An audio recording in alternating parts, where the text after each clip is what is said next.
नमस्कार, मैं पंकज दुबे और आप देख रहे हैं सागर टाइम्स न्यूज। सभी को नमस्कार।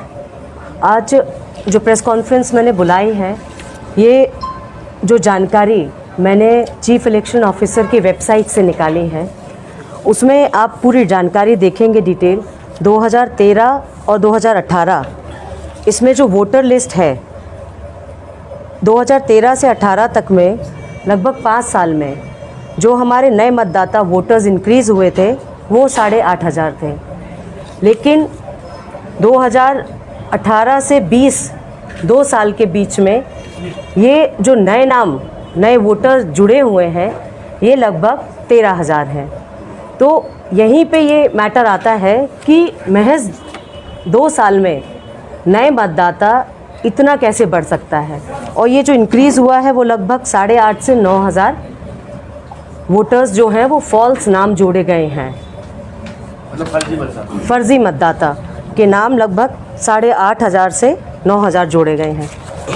ये लिस्ट सभी को अवेलेबल हो जाएगी और मैं सबकी कॉपी भी दे दूँगी। इसकी शिकायत मैंने चुनाव आयोग में की है। और दूसरी बात जो है, ये जो हमारे सरकारी अधिकारियों के वोट डलते हैं उसमें भी आप देखेंगे कई जगह इनका जो वोट डलना है वो 2-2 जगह नाम इनका जुड़ा हुआ है। इसकी भी जानकारी आपको मिल जाएगी। और मैंने पोलिंग वार बूथ वार इसकी जानकारी यहाँ पे दी है।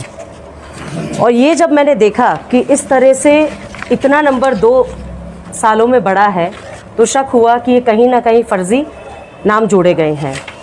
इसकी जब जांच की, चेक किया हमने, तो आप देखेंगे ये जिला जो बॉर्डर के हमारे गांव हैं, जिला पोलिंग की बात हमने की इसमें, तो आप साफ देखेंगे, प्रमाण के साथ बात कर रही हूँ आज, एक ही नाम के 1 2 3 4 नाम जुड़े हुए हैं। व्यक्ति एक ही है, व्यक्ति एक है। फोटो आप देख लीजिए, आपको सबको कॉपी दूंगी मैं। व्यक्ति एक है, 1 2 3 4। आप इसको डिटेल स्टडी कर लीजिएगा। इनका नाम अलग अलग नाम से 4 मतलब इनका नाम है राज सिंह राजपूत। ओरिजिनल नाम राज सिंह राजपूत, राज सिंह राजपूत, राज सिंह राजपूत, राज सिंह राजपूत। ये आप देखिए, ये प्रूफ है मेरे पास। एक ये है। दूसरा, बाकी तो ठीक है, नाम जोड़े अच्छी बात है, 4 बार जोड़े अच्छी बात है। इनको लगा फर्जी मतदाता के नाम जोड़ेंगे वो कम पड़ जाएंगे, तो उन्होंने कागज़ भी जोड़ दिया इसमें। क्या कागज़ वोट डालने जाएगा? ये देखिए, इन्हें जोड़ दिया, मतलब निर्वाचन आयोग। दूसरी बात, ये जो वोटर लिस्ट के हिसाब से हमने बात की है, इस तरह की लगभग कई पोलिंग्स में जो बॉर्डर के हमारे गांव हैं उन सभी में इस तरह की बातें सामने आई हैं। ये जो 8,500 से 9,000 वोटर्स फर्जी जोड़े गए हैं, इसकी शिकायत मैंने चुनाव आयोग में की है। और मैं ये समझती हूँ, हमारे कॉन्स्टिट्यूशन में चुनाव आयोग के बारे में अगर हम पढ़ें तो एक्ट 324 में यह बात की गई है कि वोटर लिस्ट तय करने की जिम्मेदारी चुनाव आयोग की होती है और इलेक्शन हमेशा फेयर होना चाहिए। ये जिम्मेदारी चुनाव आयोग की है। चुनाव आयोग के प्रतिनिधि हमारे सागर कलेक्टर हैं। उनकी जिम्मेदारी होती है कि जब ये नाम जुड़े तो इसमें आप सभी को पता होगा, ये फॉर्म 6 पहले जमा करना पड़ता है, उसके बाद ये नाम जुड़े जाते हैं।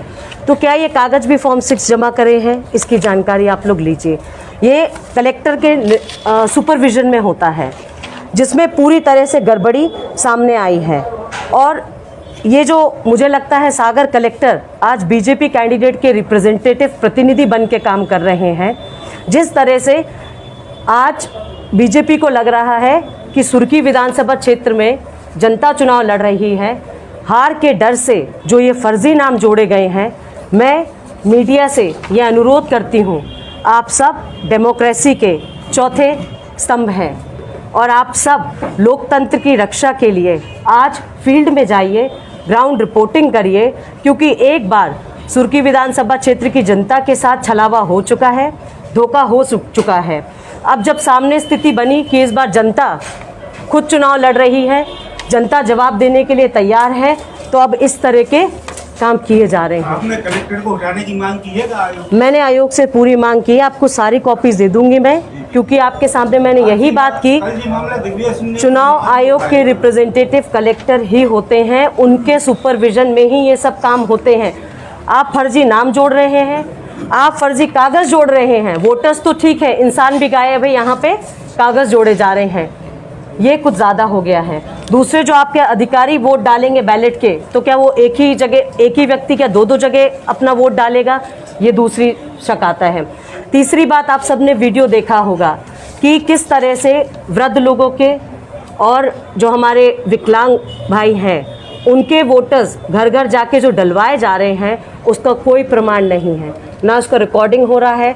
आपने एक वीडियो देखा होगा, बीजेपी का कार्यकर्ता ही उनका वोट डलवा रहा है। ये 2-3 जगह से शिकायत आई थी और उन्होंने इस बात को बताया भी है। ये 6 दिन बचे हैं जी, तो 6 दिन में आपको लगता है कि चुनाव आयोग जल्दी से संज्ञान लेगा इतनी गंभीर विषयों को लेके और कोई कार्रवाई करेगा? डेफिनेटली लेना चाहिए। और ये जनता के लिए इलेक्शन हो रहा है, इस बार मध्य प्रदेश में जनता के हित के लिए इलेक्शन हो रहा है, ना कि किसी व्यक्ति के हित के लिए। तो मुझे पूरा यकीन है कि जो ये फर्जीवाड़ा हो रहा है सुर्खी विधानसभा क्षेत्र में, उस मैटर को आप सब आपके माध्यम से जब जाएगा, और मैं खुद भी शिकायत कर रही हूँ। बैलेट वाले मामले में क्या किया आपने? अभी जो फर्जी मतदान हो गया विकलांग, उसकी भी शिकायत हमने की है, उसकी भी शिकायत हमने की है। इसने कोई जोर शोर से नहीं उठाया वो मामला? और तीसरी बात, मतदान भी हो गया। मैं कांग्रेस ने मांग की है प्रदेश में जो पोस्टल बैलेट से मतदान हुआ उनको निरस्त किया जाए, तो आप भी मांग करते हैं क्या? बिल्कुल मैं मांग करती हूँ, क्योंकि इसको सिस्टमैटिक नहीं किया गया है। और आप सबने देखा, बीच में आप ही लोगों के माध्यम से मैंने भी एक वीडियो देखा कि ये भाजपा के लोग किस तरह से अपने उसके लिफाफे जो बोलते हैं पैसा बांटने का काम कर रहे हैं, उस पर आज तक कोई कार्रवाई क्यों नहीं की गई? उसमें स्पष्ट लिखा है कि कहाँ पे किस व्यक्ति के द्वारा ये पैसे वितरित किए जा रहे हैं। क्या पहले तो जनता के मत का सौदा किया गया बेंगलोर में, अब जनता को भी लोभ और लालच देने का प्रयास ये करेंगे? किस हद तक नीचे गिरेंगे, मुझे ये बताइए। और क्या इनको यकीन नहीं है अपने कामों में? क्योंकि उनको पता है जिस समय जनता को ज़रूरत थी उस समय बेंगलोर में ये सो रहे थे और जनता को इन्होंने धोखा दिया। और आज जनता जब अपना जवाब देने को तैयार है तो हर तरीके से ये प्रयास कर रहे हैं कि कैसे हार से बचा जाए। लेकिन मैं इस वक्त सबसे कहना चाहूँगी, इस वक्त सुर्खी विधानसभा क्षेत्र में जनता चुनाव लड़ रही है और जनता की ही जीत होगी। अच्छा, ये जो शासकीय अधिकारी कर्मचारी हैं जो पद कर्तव्यों का दुरुपयोग करते हैं, कूट रचना करते हैं जी, तो ये 420, 467 और 468, 471 के मामले बनते हैं। क्या आप कलेक्टर पे मामले दर्ज करवाएंगे? देखिए, मैंने शिकायत की है इसमें, और जो भी मामले बनते हैं वो होना चाहिए, क्योंकि चुनाव हमेशा फेयर होना चाहिए। मैं नहीं कहती आप किसी का भी पक्ष लें, आप जनता के हित में काम करें और चुनाव पूरा फेयर होना चाहिए। और इसमें जो भी विघ्न बाधा डालने का कोशिश करता है या जो भी गड़बड़ी करते हैं उनके ऊपर कार्रवाई होनी चाहिए। मैडम, जब ये मतदाता सूची जारी होती है जी, और उस समय सभी राजनीतिक दलों को बुलाया जाता है, आपत्तियां आती हैं, तब कांग्रेस कहाँ थी? ये आपत्तियां हमारे सामने जैसे ही ये वोटर लिस्ट आई है, ये अभी के नहीं, शुरू में हो जाता है चुनाव के पहले ये सारी आपत्तियां बुलाई जाती है, राजनीतिक दल के प्रतिनिधिमंडल को बुलाया जाता है, तब आपका पूरा कांग्रेस कहाँ था? देखिए, ये चीज़ अभी जो मेरे सामने आई है, मैंने आपके सामने ये चीज़ रखी है, और जैसे ही उजागर हुई डिटेल स्टडी करने के बाद तो मैंने आप सबको ये चीज़ बताई है कि ये जो फर्जी नाम जुड़े हुए हैं इस पर आप ग्राउंड रिपोर्टिंग करिए और अपनी नज़र बनाए रखिए। कितनी संख्या है लगभग इसमें फर्जी? देखिए, इसमें संख्या लगभग 8,500 से 9,000 तो क्या वोट फर्जी जोड़े गए हो हैं। सकता है, बताइए आप। भाई, जिस तरह से ये काम कर रहे हैं तो कुछ भी हो सकता है। मैं तो मांग करती हूँ कि ये जो रिप्रेजेंटेटिव अभी बीजेपी के सागर कलेक्टर बन गए हैं इनको तत्काल हटाया जाए। ईवीएम घोटाला भी हो सकता है। जो इमरती देवी ने कहा था कि हम 8 सीटें तो कलेक्टरों से निकलवा, मुझे ये सब देख के यही बात याद आ रही है जो इमरती देवी जी ने एक बार कमेंट किया था कि भाई चुनाव तो मुझे कलेक्टर ही जिता देगा। ये सब देखते हुए मुझे लग रहा है कलेक्टर इस तरह के अगर काम करेंगे तो ये चीज़ ठीक नहीं है, ये जनता के साथ फिर से धोखा देने वाली बात है। कमलनाथ बार ये कह रहे हैं कि 3 तारीख के बाद चाल आएगी, शायद वो अधिकारियों को चेता रहे हैं। लेकिन फिर भी लगातार जो प्रशासनिक एजेंसी है वो सरकार के पक्ष में काम कर रही है। जी धरना भी दिया प्रत्याशी ने। इन तमाम चीज़ों को देख के कुछ एक्शन आप भी लेंगे? देखिए, अभी तो हम चुनाव आयोग से शिकायत कर सकते हैं और एक्शन चुनाव आयोग लेगा, क्योंकि चुनाव यहाँ पे चल रहे हैं। मेरा सिर्फ आग्रह आज की प्रेस कॉन्फ्रेंस में यही है आप सबसे कि आप सब बहुत अहम रोल हमारे डेमोक्रेसी में प्ले करते हैं। आप चौथा स्तंभ हैं, तो आप सब इस मैटर को उठाइए। लोकतंत्र की रक्षा अब आपके हाथ में है, तो इस मैटर को आप पूरी तरह से उठाइए। मैडम, कांग्रेस की शिकायत पर कुछ अधिकारी निपटाए गए हैं एसडीएम को। जी। अभी अब जो आप ब्लैक पेपर वाला मामला है जी। एसडीओपी को निपटाया गया, टीआई निपट गए। क्या लगता है कलेक्टर भी इसमें संलिप्त है? देखिए, ये जो भी जानकारी मैंने आज आपको दी है प्रमाण के साथ दी है। ऐसी जानकारी मैं कुछ भी ऐसा नहीं कह रही हूँ जिसके मेरे पास प्रमाण नहीं है। पूर्व में भी जो शिकायतें मैंने की हैं, जिसके कारण आज एसडीएम को हटाया गया है, वो भी प्रमाण के साथ ही दी थी।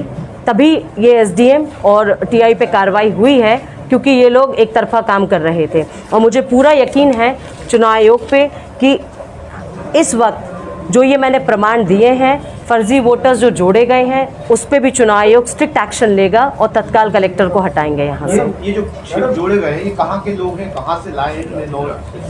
अब ये देखिए, ये फर्जी नाम है। ये जितने भी हमारे बॉर्डर्स के गांव हैं उनमें जोड़े गए हैं, और इसको सर्च हम करा रहे हैं। तभी तो फर्जी हैं, क्योंकि इनका पता नहीं है कि ये कहाँ के हैं और किन के हैं।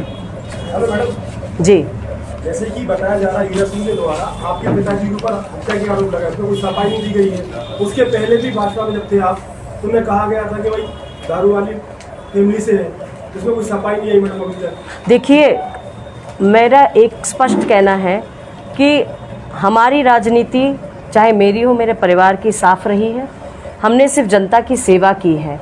अब सामने वाले के पास घबराहट इतनी हो रही है हार के डर से कि कुछ भी किसी को बोले। अगर मैं आपके लिए कुछ भी बोलूँगी तो क्या आप उसका सफाई देंगे, जिसका कोई आधार ही नहीं है? खंडन करना तो जरूरी होता है। देखिए, इसका भी हम एक्शन और शिकायत करेंगे और पुख्ता करेंगे, आप इससे निश्चित रहिए। प्रत्याशी है मैडम, जिसमें कई प्रकार के अलग अलग शब्द और आरोप लगाए जा रहे हैं, उसमें कहीं ना कहीं तो क्या खंडन हो रहा है ना इसमें। देखिए, मैं पुख्ता काम करती हूँ। आज आप सबके बीच में आई हूँ तो प्रमाण लेके आई हूँ। आगे भी जो भी ये सब चीज़ें हो रही हैं, प्रमाण के साथ सिस्टमैटिक उसको करूँगे। Thank you.